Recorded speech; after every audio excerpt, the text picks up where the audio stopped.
నమస్తే నేను Kishore, welcome to current affairs. చరిత్ర ఎరుగని సంక్షేమ పాలనకు 4 ఏళ్లు.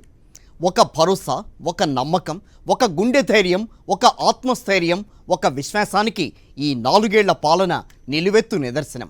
మరి ఈ 4 ఏళ్లలో ఏం జరిగింది అంటే అవ్వాతాతల మోముల్లో ఆనందం కనిపించింది, అక్కా చెల్లెమ్మల్లో చెరగని చిరునవ్వు కనిపించింది, విద్యార్థుల భవితకు బంగారు బాట పడింది, కార్మిక కర్షకుల జీవితాలకు ఒక భరోసా లభించింది, రైతన్నలకు ప్రభుత్వం వెన్నుదన్నుగా నిలిచింది, మహిళా సాధికారత సాకారమైంది, సామాజిక న్యాయం కళ్ళ ముందు కనిపిస్తోంది. టోటల్గా సంక్షేమానికి కేర్ ఆఫ్గా, డెవలప్మెంట్కు డెస్టినేషన్గా నిలిచింది సీఎం వైఎస్ జగన్మోహన్ రెడ్డి 4 ఏళ్ల పాలన. అక్క చెల్లెమ్మలకు ఆత్మవిశ్వాసం, అవ్వాతాతల కళ్ళల్లో ఆనందం, యువత భవితకు భరోసా, అన్నదాతల్లో ఆత్మస్థైర్యం, చరిత్ర చూడని సంక్షేమం, దూసుకెళ్తున్న పారిశ్రామికం. 4 ఏళ్లలో నవ చరిత్ర లిఖించిన సీఎం జగన్.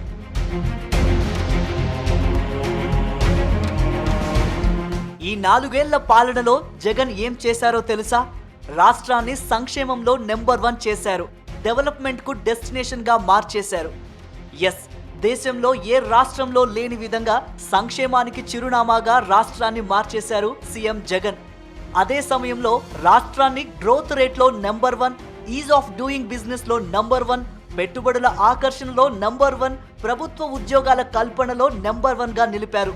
ఓవైపు 14 ఏళ్ల పాలనా అనుభవం, కరగట్ట కుట్రలతో కాలం గడుపుతుంటే సీఎం జగన్ కేవలం 4 ఏళ్లలో రాష్ట్రాన్ని దేశంలోనే అగ్రగామిగా నిలిపారు. దేశం మొత్తం ఏపీ వైపు చూసేలా, ప్రగతి పదంలో దూసుకుపోయేలా చేశారు. ఇచ్చిన మాటే లక్ష్యంగా సుపరిపాలన అందిస్తున్నారు. ఎన్నికల మేనిఫెస్టోలో చెప్పిన హామీల్లో 98.5% అమలు చేశారు. చెప్పినట్లుగానే కులం, మతం, ప్రాంతం, వర్గం చూడకుండా సంక్షేమ పథకాలు అందిస్తున్నారు. పేదరికం నుంచి కుటుంబాలను పైకి తీసుకురావడమే లక్ష్యంగా అడుగులు వేస్తున్నారు. పాలనా సంస్కరణలతో ప్రజల వద్దకే పారదర్శక పాలన తీసుకువెళ్లారు. గాంధీ చెప్పిన గ్రామ స్వరాజ్యాన్ని నిజం చేసి చూపించారు. 4 ఏళ్ల సుపరిపాలనలో అన్ని వర్గాలకు న్యాయం జరిగింది. సరైనోడు సీట్లో ఉంటే రాష్ట్రం ఏ స్థాయి అభివృద్ధి సాధిస్తుందో చేసి చూపించారు. ఇది చూసి ఓర్వలేని పచ్చ పత్రికలు 4 ఏళ్ల నరకం అంటూ తమ కడుపు మంట బయట పెట్టే ప్రయత్నం చేస్తున్నాయి. జగన్ సీఎం అయ్యాక ఆంధ్రప్రదేశ్ ఈజ్ ఆఫ్ డూయింగ్ బిజినెస్లో వరుసగా 3 ఏళ్లు మొదటి ర్యాంకు సాధించింది. ఇది రాష్ట్రానికి స్వర్గం అయితే బాబు అండ్ బ్యాచ్కు నరకం. 2022 జనవరి నుండి సెప్టెంబర్ మధ్య 44,286 కోట్ల రూపాయల పెట్టుబడులు రావడంతో ఏపీ మొదటి స్థానంలో నిలిచింది. ఇది రాష్ట్రానికి స్వర్గం అయితే బాబు అండ్ బ్యాచ్కు నరకం. పెట్టుబడుల ఆకర్షణలో 2022-2023లో 7.65 లక్షల కోట్ల రూపాయల పెట్టుబడులతో ఏపీ టాప్లో నిలిచింది. ఇది రాష్ట్రానికి స్వర్గం అయితే పచ్చ బ్యాచ్కు నరకం. జగన్ అధికారంలోకి వచ్చాక ఇచ్చిన ప్రభుత్వ ఉద్యోగాలు 2 లక్షలు, కాంట్రాక్ట్, అవుట్సోర్సింగ్ ఉద్యోగాలతో కలిపి మొత్తంగా 6.3 లక్షల ఉద్యోగాలు కల్పించారు. ఇది యువతకు స్వర్గం అయితే పచ్చ బ్యాచ్కు నరకం. నాడు నేడు పేరుతో విద్యా వ్యవస్థలో సమూల మార్పులు తీసుకువచ్చారు. ఇది పిల్లల భవితకు స్వర్గం అయితే పచ్చ బ్యాచ్కు నరకం. గత 4 ఏళ్లలో అన్ని వర్గాలకు నవరత్నాల కింద డీబీటీ, నాన్ డీబీటీ ద్వారా ఏకంగా 3.02 లక్షల కోట్ల రూపాయల వ్యయం చేశారు. ఇది రాష్ట్రంలోని పేద మధ్యతరగతి ప్రజలకు స్వర్గం అయితే కడుపు మంట బ్యాచ్కు నరకం. ఇళ్ల స్థలాల లబ్ధిదారుల్లో అత్యధికంగా 16.7 లక్షల మంది బీసీలే.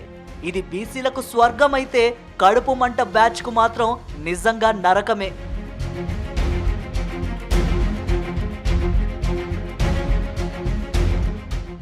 గ్రామ, వార్డు సచివాలయాలతో గ్రామ స్వరాజ్యాన్ని మన గడప ముందుకు తీసుకువచ్చారు.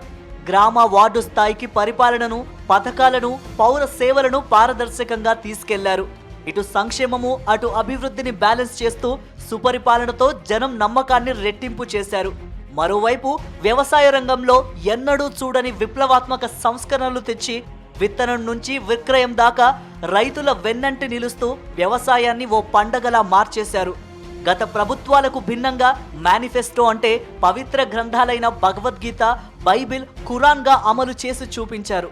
అందుకే ధైర్యంగా గడప గడపకు మన ప్రభుత్వం ద్వారా ఎన్నికలు రాకముందే ఎమ్మెల్యేలను ప్రతి ఇంటికి పంపించే కార్యక్రమం చేపట్టారు.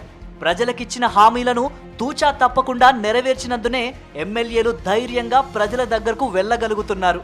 అందుకే ప్రజల్లో సీఎం వైఎస్ జగన్ కు ఆదరణ 4 ఏళ్లలో 4 పెరిగింది. జగనన్నే మా భవిష్యత్తు కార్యక్రమంలో భాగంగా వైఎస్ఆర్సీపీ సచివాలయాల కన్వీనర్లు, గృహ సారథులు నిర్వహించిన ప్రజా సర్వేలో 1,16,00,000 కుటుంబాలు అంటే 80% మంది ప్రజలు వైఎస్ జగన్ ప్రభుత్వానికి జై కొట్టారు. జగనన్నే మా భవిష్యత్తు అంటున్నారు. ప్రజలలో సీఎం వైఎస్ జగన్ కు ఆదరణ రెట్టింపైందని చెప్పడానికి ఇంతకంటే నిదర్శనం ఇంకేముంటుంది? మన పథకాలు, వైఎస్ఆర్ కాంగ్రెస్ పార్టీ పథకాలు, సంక్షేమ పథకాలు కానీ, జగన్మోహన్ రెడ్డి గారు ఇస్తున్న ఆసరా కానీ, భరోసా కానీ, వాటన్నిటినీ అనుభవిస్తున్న నేపథ్యంలో, అలాగే ఇవన్నీ గుర్తు చేస్తూ ప్రతి ఇంటికి వెళ్ళి బ్లెస్సింగ్స్ తీసుకుంటూ గడప గడప కార్యక్రమం ద్వారా మన ఎమ్మెల్యేలు కానీ, నాయకులు కానీ, మీరందరూ కార్యకర్తలు కానీ చేస్తున్న నేపథ్యంలో వాళ్ళు ఇంట్లోకి సాధారణంగా ఆహ్వానించి మనం మర్చిపోయిన పథకాలు అడిగి మాకు జగనన్న ఇది ఇచ్చాడని చెప్తున్న నేపథ్యంలో మహిళలందరికీ తెలుసు జగనన్న వాళ్ళని అక్కచెల్లెల్లాగా ఎట్లా ఆదరిస్తున్నారు అనేది. సీఎం జగన్ 4 ఏళ్ల పాలన స్వర్ణ యుగాన్ని తలపించింది. అన్ని వనరులు అందుబాటులో ఉండి అభివృద్ధి చేయడం వేరు. చంద్రబాబు దిగిపోయే నాటికి ఖజానా ఖాళీ అయినా ఆ వెంటనే కరోనా దాడి చేసిన సంపద సృష్టించే సంక్షేమానికి సరికొత్త అర్థం చెప్పి డెవలప్మెంట్కు రాష్ట్రాన్ని కేర్ ఆఫ్గా మార్చాడంటే మామూలు విషయం కాదు. అందుకే ఇది విజన్, దట్ ఈస్ జగన్ అనేది. ఐటీ శాఖకు ఏపీసీఐడి లేఖ రాసింది. అప్పట్లో ఆదాయ పన్ను శాఖ చేసిన సోదాల్లో చంద్రబాబు వ్యక్తిగత కార్యదర్శి ఇంట్లో లెక్కల్లో చూపించని 2,000 కోట్లకు సంబంధించి లావాదేవీలు దొరికాయి. ఆ కేసుకు సంబంధించిన వివరాలు ఇవ్వాలని ఏపీసీఐడి ఐటీ అధికారులను కోరింది. ఇది వార్త. కాకపోతే ఇదే వార్త పచ్చపత్రికల్లో టార్గెట్ చంద్రబాబు అన్న హెడ్లైన్తో కనిపించింది. చేసిన అవినీతి బయటకు లాగితే దాన్ని టార్గెట్ అంటారా? 1,000 కోట్లు మింగేసిన అవినీతి తిమింగలాన్ని పట్టుకోవాలని చూడడం టార్గెట్ అవుతుందా? వ్యవస్థలను మేనేజ్ చేసి 1,000 కోట్లు నొక్కేసిన వ్యక్తి అవినీతి బండారాన్ని బయటకు తీయటం టార్గెట్ అవుతుందా? పచ్చపత్రికలు ఏమైనా రాయని బాబుగారి అవినీతి పుట్ట మాత్రం పగిలే రోజులు దగ్గర పడ్డాయి. ఎంత తెలివైన క్రిమినల్ అయినా క్రైమ్ సీన్లో ఏదో ఒక క్లూ వదిలిపోతాడు. ఇన్వెస్టిగేషన్ సరిగ్గా అక్కడి నుంచే మొదలవుతుంది. కొంత సమయం పట్టినా ఆ తీగ దొరికితే చాలు డొంకంతా బయటపడుతుంది. ఇప్పుడు చంద్రబాబు విషయంలో సరిగ్గా అదే జరుగుతోంది. నిప్పు నిప్పు అని చెప్పుకునే బాబుగారు వట్టి తుప్పు అని ఎప్పుడో తేలిపోయింది. స్కిల్ స్కామ్ మొదలుకొని రాజధాని స్కామ్, 2,000 కోట్ల అక్రమ లావాదేవీలు, మొత్తం 5 ఏళ్ల పాలనలో జరిగిన అవినీతి, ఇలా బాబుగారి బండారం చాలా పెద్దదే ఉంది. అవినీతికి ప్యాంటు షర్టు వేస్తే అచ్చంగా అది చంద్రబాబులా ఉంటుందనేది అందుకే. ఈ అవినీతి తీగలు లాగితే పచ్చ పత్రికలు బుస్సలు కొడుతుంటాయి. అయ్యయ్యో మా బాబుగారి అవినీతి మొత్తం బయట పెట్టేస్తున్నారే అంటూ గగ్గోలు పెడుతుంటాయి. దర్యాప్తు సంస్థల పనేంటి? అవినీతి అక్రమాలు బయటకు లాగడమే కదా. ఇప్పుడు దర్యాప్తు సంస్థలు అదే పని చేస్తుంటే పచ్చ బ్యాచ్కు ఎక్కడా లేని ఆగ్రహం కట్టలు తెంచుకుంటోంది. ఇన్నాళ్ళు వ్యవస్థలను మేనేజ్ చేసిన మా బాబుగారి అవినీతి మొత్తం ఇలా బయటకు లాగేస్తే ఎట్టా అంటూ గగ్గోలు పెడుతున్నాయి. అది 2020 ఫిబ్రవరి 6.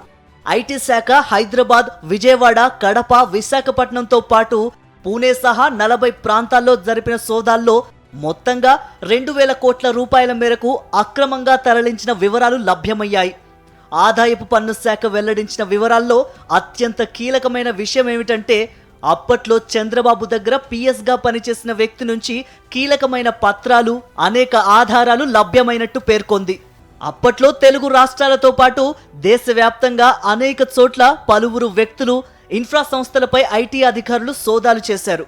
ఇందులో ఆంధ్రప్రదేశ్, తెలంగాణ రాష్ట్రాలకు చెందిన 3 ఇన్ఫ్రా కంపెనీల కార్యాలయాలపై దాడులు జరిగాయి. చంద్రబాబు నాయుడు వద్ద పిఏగా పనిచేసిన వ్యక్తి ఇంట్లో కూడా ఐటీ అధికారులు 4 రోజుల పాటు తనిఖీలు నిర్వహించారు. బోగస్ సబ్ కాంట్రాక్టులు, తప్పుడు బిల్లులతో అక్రమార్కులు భారీ కుంభకోణాలకు పాల్పడినట్లు అధికారులు గుర్తించారు. బోగస్ బిల్లులు, అధిక రేట్లపై ఇన్వాయిస్ల ద్వారా అక్రమాలకు పాల్పడినట్టు గుర్తించిన ఐటీ శాఖ ప్రాథమిక అంచనాల ప్రకారం 2,000 కోట్ల రూపాయలు చేతులు మారినట్టు అంచనా వేసింది. దాడుల్లో భాగంగా పలు కీలక పత్రాలు, ఖాళీ బిల్లులు, ఈమెయిల్స్, వాట్సాప్ మెసేజ్ల ద్వారా జరిపిన లావాదేవీలతో పాటు విదేశీ లావాదేవీల వివరాలను సైతం గుర్తించింది. ఐటీ దాడుల్లో భాగంగా లెక్కల్లో చూపని 85 లక్షల రూపాయల నగదు, 71 లక్షల రూపాయల విలువైన ఆభరణాలు స్వాధీనం చేసుకున్నట్టు వెల్లడించింది. అలాగే 25 బ్యాంకు లాకర్లు సీజ్ చేసింది. 10 ఏళ్లుగా చంద్రబాబు వద్ద వ్యక్తిగత కార్యదర్శిగా పనిచేసిన శ్రీనివాసరావు ఆ సమయంలో అధికారాన్ని అడ్డం పెట్టుకుని అక్రమ ఆస్తులు సంపాదించినట్లు ఆరోపణలు వెల్లువెత్తాయి. ఇది అప్పట్లో జరిగిన వ్యవహారం. దీనికి సంబంధించిన పూర్తి వివరాలు ఇవ్వాలని సిఐడి ఐటీ అధికారులకు లేఖ రాసింది. ఇదే ఇప్పుడు పచ్చ బ్యాచ్కు నిద్ర లేకుండా చేస్తోంది.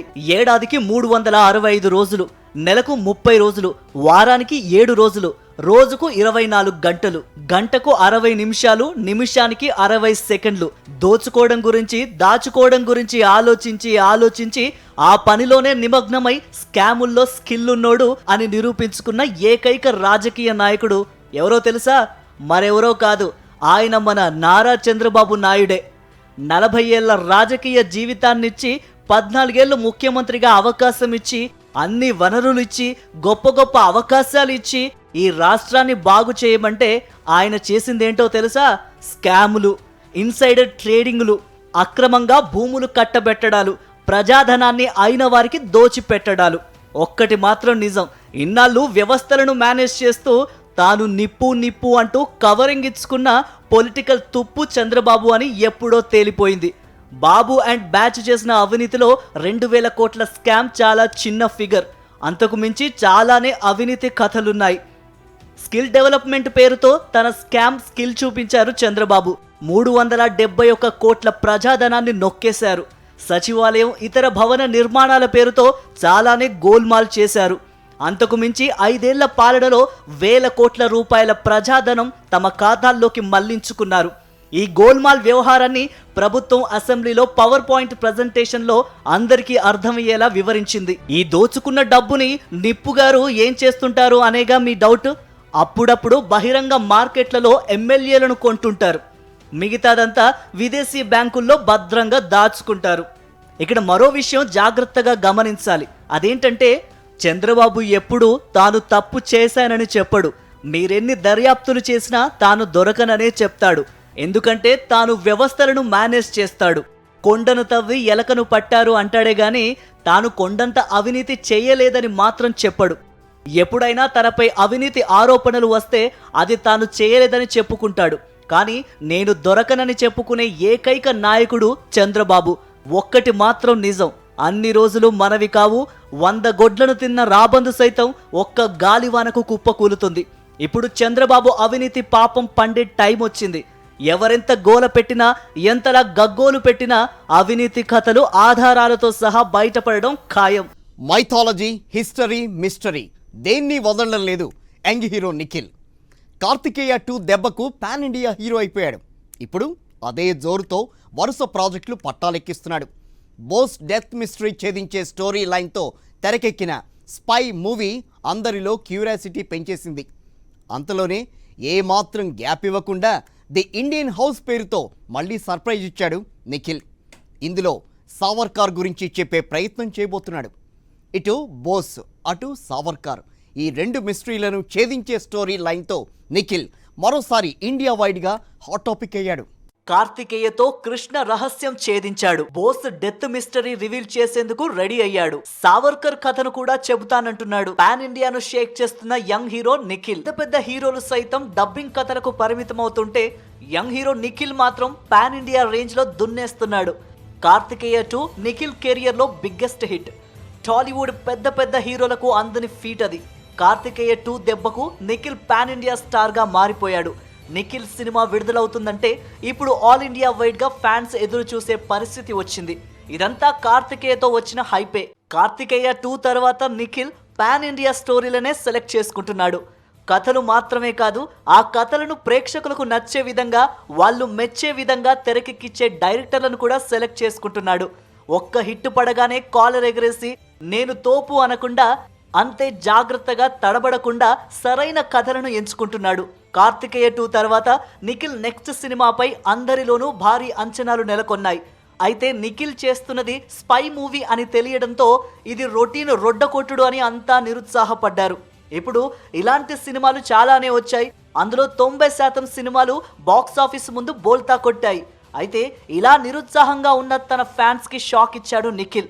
బోస్ డెత్ మిస్టరీ ఛేదించే స్టోరీ లైన్తో మళ్ళీ అందరినీ సర్ప్రైజ్ చేశాడు. స్పై మూవీపై అంతటా చర్చ జరుగుతూ ఉండగానే మరో ఇంట్రెస్టింగ్ స్టోరీతో షాక్ ఇచ్చాడు నిఖిల్.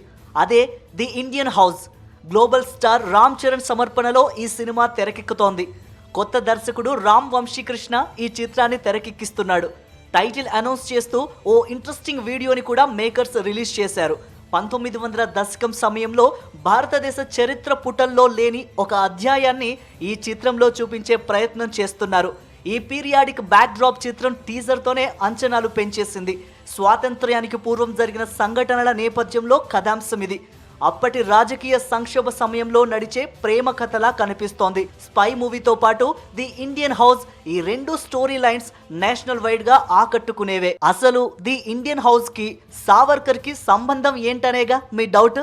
హిస్టరీలో ది ఇండియన్ హౌస్ కి గొప్ప ప్రాముఖ్యతే ఉంది. ఇండియా హౌస్ అనేది లండన్లో హైగేట్ ఏరియాలోని క్రోమ్వెల్ అవెన్యూలో ఉండే ఓ స్టూడెంట్ హాస్టల్. బారిస్టర్ చదువుకోవడానికి ఇండియా నుంచి లండన్ వచ్చే విద్యార్థుల్లో జాతీయతా భావాలను పెంపొందించాలని శ్యామ్జీ కృష్ణవర్మ అనే లాయర్ ఇండియా హౌస్ స్థాపించారు. అంతేకాదు ది ఇండియన్ సోషియాలజిస్ట్ పేరుతో ఓ న్యూస్ పేపర్ను కూడా నడిపేవారు. భారత స్వాతంత్ర్యాన్ని కోరుకునే అనేక సంస్థలు ఇండియా హౌస్ నుంచి నడిచేవి. అలా ఇండియా నుంచి ఇండియా హౌస్ స్కాలర్షిప్తో చదువుకునేందుకు లండన్కు లా స్టూడెంట్గా వచ్చిన వారిలో వీర సావర్కర్ కూడా ఉన్నారు. 1906లో ఇండియా హౌస్కు స్కాలర్షిప్తో వచ్చిన వీర సావర్కర్ మెల్లగా అక్కడ ఓ లీడర్గా మారిపోయాడు. ఇప్పుడు నిఖిల్ హీరోగా వస్తున్న సినిమాకు ఇండియా హౌస్ అని టైటిల్ పెట్టారు. ఆ ఇండియా హౌస్ స్థాపించిన కృష్ణవర్మగా అనుపమ్ ఖేర్ నటిస్తుంటే శివ అనే కుర్రాడి పాత్రలో నిఖిల్ నటిస్తున్నట్లు అనౌన్స్ చేశారు. మరి ఈ శివే వీర సావర్కరా లేదా మరేదైనా ఫిక్షన్ స్టోరీని ఇండియా హౌస్ కథకి జోడించారా అనే దానిపై జోరుగానే చర్చ జరుగుతోంది. ఇటు బోసు అటు సావర్కర్ మధ్యలో నిఖిల్ అన్నట్టుగా ఉంది. మన చరిత్ర నీ చేతుల్లో ఉంది అంటూ స్పై సినిమాలో చెప్పే డైలాగ్ బాగా సూట్ అయింది. ప్రజెంట్ నిఖిల్ ఎంచుకున్న రెండు సబ్జెక్టులు సేలబుల్ సబ్జెక్టులే. అయితే బోస్ మరణానికి సంబంధించి, సావర్కర్ దేశభక్తికి సంబంధించి చాలా కథలు ప్రచారంలో ఉన్నాయి. మరి నిఖిల్ ఏ స్టోరీ లైన్ ఎంచుకున్నాడన్నదే ఇప్పుడు పాయింట్. బోస్ విషయానికి వస్తే సుభాష్ చంద్రబోస్ విమాన ప్రమాదంలో చనిపోయారనేది ఒక కవర్ స్టోరీ అని, అసలు నిజమేంటో ఈ సినిమాతో చెబుతానంటున్నాడు Nikhil. Out and out action and entertainer గా రానున్న ఈ సినిమాలో ఓ రేంజ్ యాక్షన్ సన్నివేశాలు ఉండబోతున్నాయి. టీజర్ చూస్తేనే ఆ విషయం అర్థమవుతోంది. కార్తికేయ 2 తర్వాత నిఖిల్ నటిస్తున్న సినిమా కావడంతో అంచనాలు నెక్స్ట్ లెవెల్లో ఉన్నాయి. పాన్ ఇండియా మార్కెట్ కి తగ్గ కథతో హై టెక్నికల్ స్టాండర్డ్స్ తో స్పై సినిమాను తెరకెక్కించారు. అటు ది ఇండియన్ హౌస్ మూవీ పైన జస్ట్ టీజర్ తోనే పాజిటివ్ బజ్ క్రియేట్ చేశాడు నిఖిల్. మరి ఈ రెండు సినిమాలు ఏ రేంజ్ లో ప్రేక్షకులను ఆకట్టుకుంటాయో చూడాలి.